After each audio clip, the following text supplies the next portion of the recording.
برصغیر کے روحانی مرکز دریا شریف کے سجادہ نشین پیر حافظ سعید احمد کا تعزیتی ریفرنس جمعیت علماء پاکستان ضلع اٹک کے زیر اہتمام صاحبزادہ وحید احمد صاحبزادہ نسیم احمد کی صدارت میں اختتام پذیر ہو گیا، جس میں شاہین سیاست سالار جمعیت صاحبزادہ شاہ اویس نورانی صدیقی نے پرمغز خطاب میں فکری پیغام دیا، جبکہ ضلعی صدر علامہ مفتی ابو طیب رفاقت علی حقانی نے سپاس نامہ پیش کیا۔ پیر سید فاروق الاسلام مجددی چورہ شریف، ڈاکٹر جاوید اختر نورانی، پیر سید سجاد حسین شاہ بخاری، ڈاکٹر قاضی امجد حسین کاظمی، صاحبزادہ انیس احمد غفوری،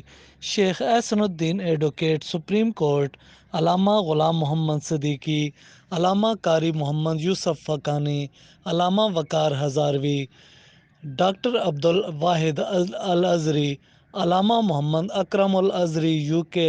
صاحبزادہ محمد اکرام خان علوی، مفتی امیر زمان حقانی، ملک امداد حسین اوان، علامہ ظفر اقبال، ڈاکٹر محمد شعبان حقانی، ندیم رضا خان، حاجی محمد الماس چشتی، حافظ مہر خان چشتی، شہزاد احمد چشتی، صاحبزادہ حافظ نذیر احمد قادری، قاری نثار احمد چشتی، مولانا احمد بخش بسالوی، انجینئر محمد طیب میلادی گولڈ میڈلسٹ، محمد ابتہاج ضیاء میروی، ساجد محمود قادری نے خطاب کیا، جبکہ راجہ رشید الرحمن نقشبندی، شیر علی خان، صاحبزادہ محمد قاسم حقانی، بن ممتاز ریڈر، علماء کرام، مشائخ اعظام، ڈاکٹرز، وکلاء، تاجران، سیاسی و مذہبی طلباء تنظیموں کے رہنما،